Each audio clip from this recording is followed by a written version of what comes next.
So I'm not going to lie to you.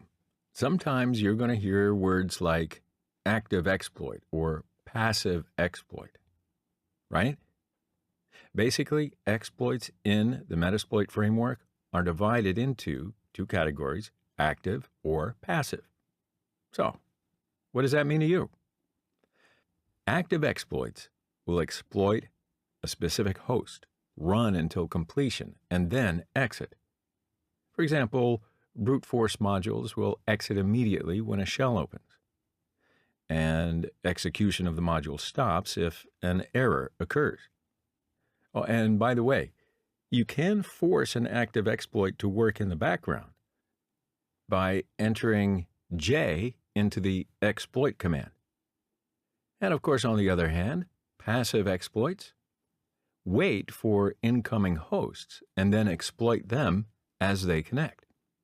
These exploits almost always focus on clients such as web browsers, FTP clients, and all those. And they'll report shells as they open. Now you can list open shells by entering I with the sessions command.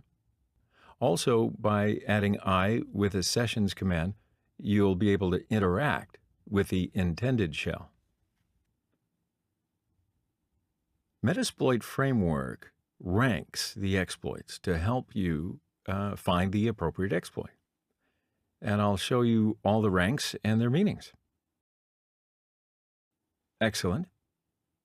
The exploit will never crash the service.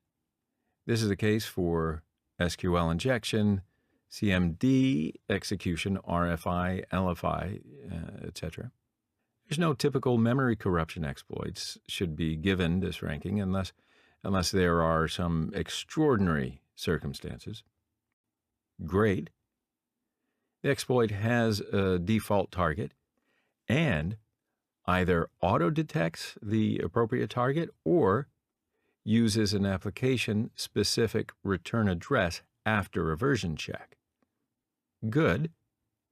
Exploit has a default target, and it is the common case for this type of software.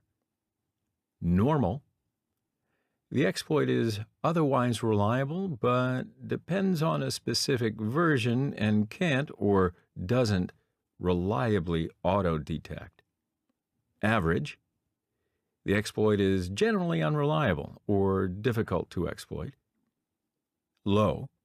The exploit is nearly impossible to exploit, or I'd say under a 50% success rate for common platforms.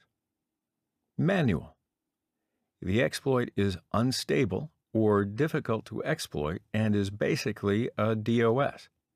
So this ranking is also used when the module has no use unless specifically configured by the user.